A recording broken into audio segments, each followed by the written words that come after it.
Takeshi कोटेगावा, जिन्हें trading की दुनिया में BNF के नाम से जाना जाता है, एक ऐसे लेजेंडरी ट्रेडर हैं जिन्होंने लगभग $10,000 को बढ़ाकर 144 मिलियन से भी ज्यादा बना दिया।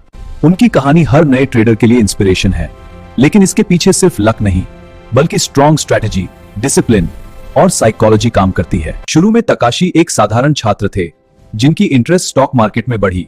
उन्होंने जापानीज स्टॉक मार्केट का अध्ययन किया और एक सफल निवेशक बन गए।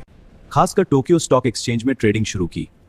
शुरुआत में उन्होंने छोटे कैपिटल के साथ लो रिस्क ट्रेड्स किए और धीरे धीरे मार्केट बिहेवियर को डीपली समझा। उनका मेन फोकस था शॉर्ट टर्म ट्रेडिंग यानी डे ट्रेडिंग और स्विंग ट्रेडिंग, जिसमें वो स्टॉक्स की प्राइस मूवमेंट का फायदा उठाते थे। उनकी सबसे बड़ी स्ट्रेंथ थी प्राइस एक्शन रीडिंग और मार्केट साइकोलॉजी को समझना। वो किसी भी इंडिकेटर पर ज्यादा डिपेंड नहीं करते थे, बल्कि चार्ट्स, वॉल्यूम और ऑर्डर फ्लो को देखकर डिसीजन लेते थे। जब मार्केट पैनिक सेलिंग होती थी तब वो अंडरवैल्यूड स्टॉक्स को बाय करते थे और जब प्राइस रिकवर होती थी तब प्रॉफिट बुक कर लेते थे। इसी तरह जब मार्केट ओवरहाइप्ड होता था तब वो शॉर्ट सेलिंग करके भी प्रॉफिट कमाते थे। तकाशी का एक गोल्डन रूल था रिस्क मैनेजमेंट। वो कभी भी अपने पूरे कैपिटल को एक ट्रेड में नहीं लगाते थे।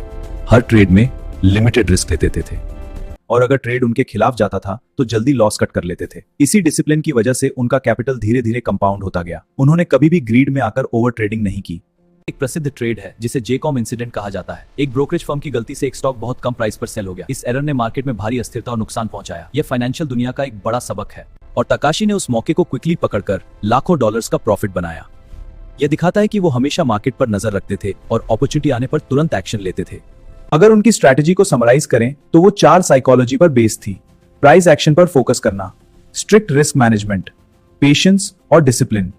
उन्होंने कोई फैंसी इंडिकेटर या कॉम्प्लेक्स सिस्टम यूज नहीं किया, बल्कि सिंपल और लॉजिकल अप्रोच अपनाई। यही रीजन है कि उन्होंने अपने कैपिटल को कंसिस्टेंटली ग्रो किया। लेकिन यहां एक इंपॉर्टेंट बात समझनी जरूरी है। उनकी सक्सेस ओवरनाइट नहीं आई। उन्होंने कई सालों तक लगातार सीखना, ऑब्जर्व करना और इंप्रूव करना जारी रखा। उन्होंने इमोशंस को कंट्रोल किया और मार्केट को गेम की तरह नहीं बल्कि बिजनेस की तरह ट्रीट किया। इमोशनल मास्टरी और कंसिस्टेंट सक्सेस मिलता है। बिजनेस माइंडसेट आपको वॉलेटिलिटी में भी स्ट्रेटेजिक डिसीजंस लेने में मदद करता है। अगर आप भी ट्रेडिंग में सक्सेस चाहते हैं तो तकाशी कोटेगावा की जर्नी से यह सीख सकते हैं कि बिग प्रॉफिट्स सिर्फ स्ट्रेटेजी से नहीं बल्कि डिसिप्लिन, पेशेंस और सही माइंडसेट से आते हैं। ट्रेडिंग में शॉर्टकट नहीं होता, कंसिस्टेंसी ही सबसे बड़ा वेपन है।